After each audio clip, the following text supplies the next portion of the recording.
Hey everybody, in this video I'm going to be talking about 5 things that are shocking that you didn't know about the real world of career hunting. And this is based on my own experience and lots of data points and lots of career experts that I've studied. So it comes from real advice, including me having informational interviews with over 200 people. So to give you a quick story to show credibility before I jump into these 5, I took Ramit Sethi's Dream Job course a few years ago, and then recently did a refresher just to kind of get back into it since he launched a updated version.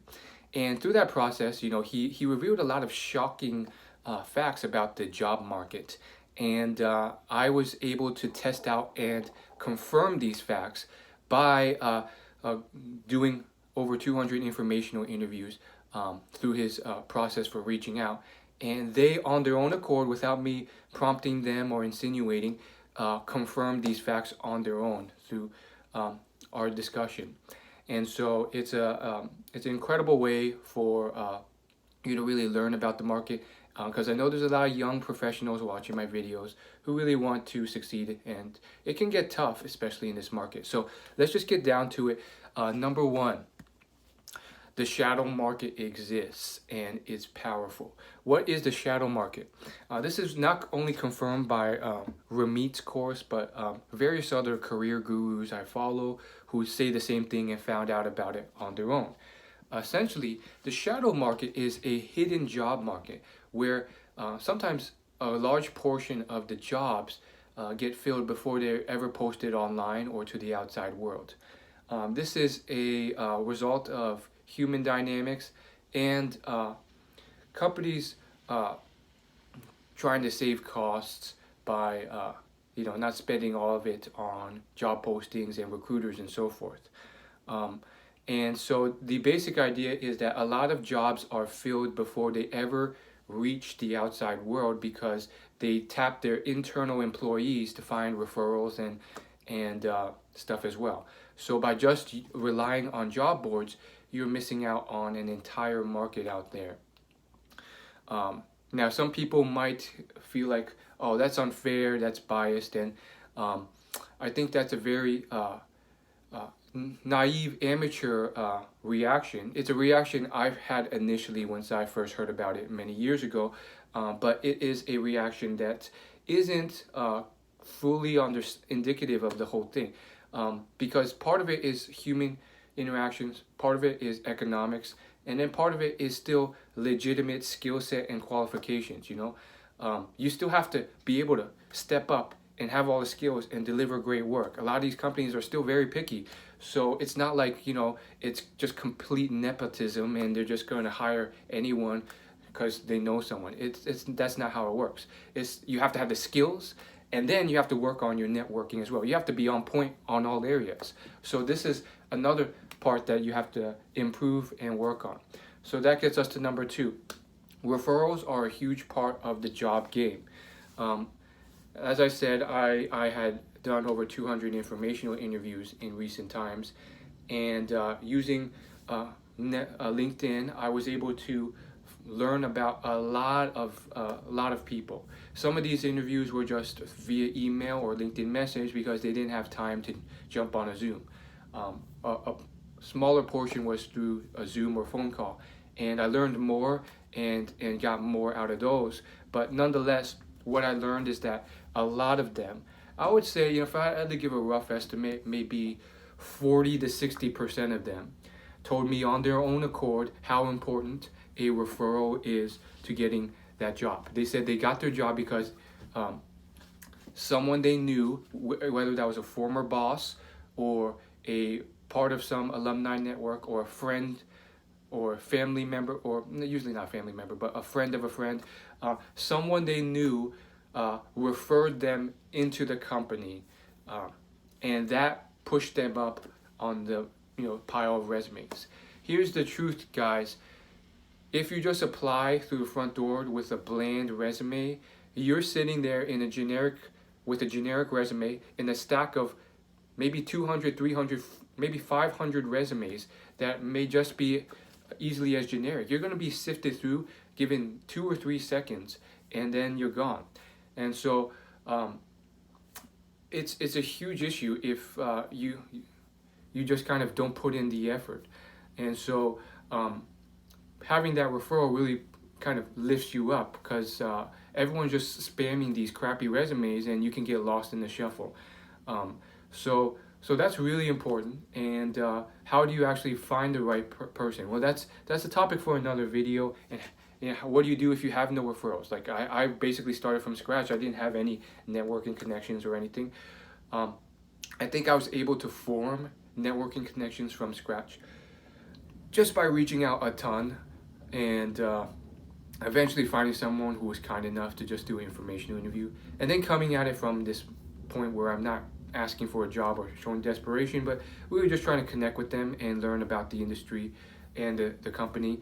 And then through that, by subtly showing my skills, sometimes I'll get lucky, and they will really like me, or they'll really see that I have some good skills, and then they will themselves volunteer to be a referral. So number 3, the third shocking thing about the career industry, whether you're applying to big companies like Google, Netflix, Apple, or mid-sized smaller companies that people haven't heard of but are growing and doing great work and really topping the Inc. 5000 charts, whatever it is you're applying to, these things apply. And then the third thing is you still have to put on a great cover letter, resume, everything. Like I said in the last point, you can't have anything generic. You have to put in the work. And that means tailoring your resume, your cover letter for that company. Because guess what? Most people are lazy. So what do? They throw out this generic resume and then they spam. And it's easy to do. It seems like you're doing a lot of work because you're doing a lot of clicking, but they will spam this generic resume to hundreds of job postings. And what do they ultimately find? They find it's a black hole. They don't get anything but rejection emails or no response, and it's not working. And that's because those resumes are kind of crappy and they're not tailored to that job posting. Instead, pick out 5 or less companies and really put in the work to tailor your resume so that all the keywords, qualifications, specific skill sets they want are explained in that resume. It's well built out. The cover letter as well tells some stories to really illustrate the point in more emotional detail and show why you want to be hired, why you should be hired, and show the benefit to them. And so when you tailor these things, they really go so far. Some people, they will skip the cover letter, which is a big mistake. Yes, the posting will sometimes make it optional for you to put a cover letter or not. But that's yet another step where you slip up, because if you don't include your cover letter, and if your cover letter sucks or it's generic, that's another reason for people to just skim your resume. I mean, that hiring manager is going through, one every 3 seconds. So it's so easy to cut out the majority of applications just with a quick skim. So if it's not on point, that's going to be a huge issue. So that brings us to tip number 4, and that is about positioning. Positioning is so powerful and so important. And what I mean is, if you do not position yourself properly, they will come up with the story for themselves, which could be completely off or not a good fit. And this happens all the time. I remember through my interviewing journey, sometimes it would just be very frustrating because you wouldn't know exactly why. But after the first screening interview or second, they just say, you weren't a good fit, and you'll never find out why. You thought it went very well. You had the right skill sets supposedly, and it's rather unfortunate. Sometimes you can reach out afterwards and ask, and they will give you some more insight as to why that happened, but sometimes they will not. And I think part of it that I've seen based off responses and how they react is that a lot of them don't know anything about you other than that one-page resume or whatever.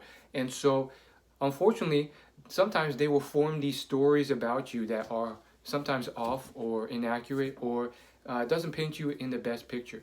And this is not about lying, it's about telling the truth, but telling it in a way that adds to your story. So here's one way that a lot of young graduates get it wrong. Um, when they're asked to tell the hiring manager about them, they go on this long biography about how they were born and what kind of school they went to, and then the dogs and puppies that they have. And sure, some of that may be useful for building that rapport, which is important for them to like you. But you don't want to go into excessive detail about that because they don't really care. They want to see if you have certain qualifications, certain things that really matter, and they want to know that you can get the job done and do it very well. And so you have to make it more concise, and you have to paint that picture for them about who you are and what you do, because really they don't know much about you. And so if you paint it in the wrong way, they may think you're not qualified. And so it's all about positioning. Let's say they're looking for someone with a lot of design or user experience or Photoshop experience, and you have that, but maybe on your resume and how you present yourself during the interview, you talk a lot more about something else, like running Facebook ads or data analytics. And what ends up happening is they just assume, okay, this is what we want. This is where he's at. He's not a good fit, and it's unfortunate, but that's a huge part of personal branding, marketing, and effective communication and positioning. I've learned over the years that perception is just as important as competence. And at first I was frustrated and tragic about it because I just felt like they should know. They should know that I'm legit already. How dare they just make these assumptions about me? But that's what they have to do. They're judging and basing off of what they can see in front of them, which is not often a lot. And so if you position yourself wrong, bad result. Okay, and then number 5, the fifth shocking career revelation that I discovered is that it's very much also about making them feel good about you, about getting them to like you, getting them to feel like they would like hanging out with you. And this is not some bias or unfair thing, because I know some people would give that reaction and feel like they're always the victim, and it's never a good mentality to have. You don't want to ever be like the victim or feel like you're in an unfair world that you can't change. No, this is another step and layer to the job interviewing and hiring process that's very important that people miss, and also still means that you have to have all those other things as prerequisites. You have to have all the skill sets, which sometimes people don't have. And you don't need all of them. They'll list a bunch on the job posting. And as a bonus revelation, I found that most of the time you only need a few of them. But a huge thing, if you don't get them to like you, that's going to be a huge issue. So like and subscribe.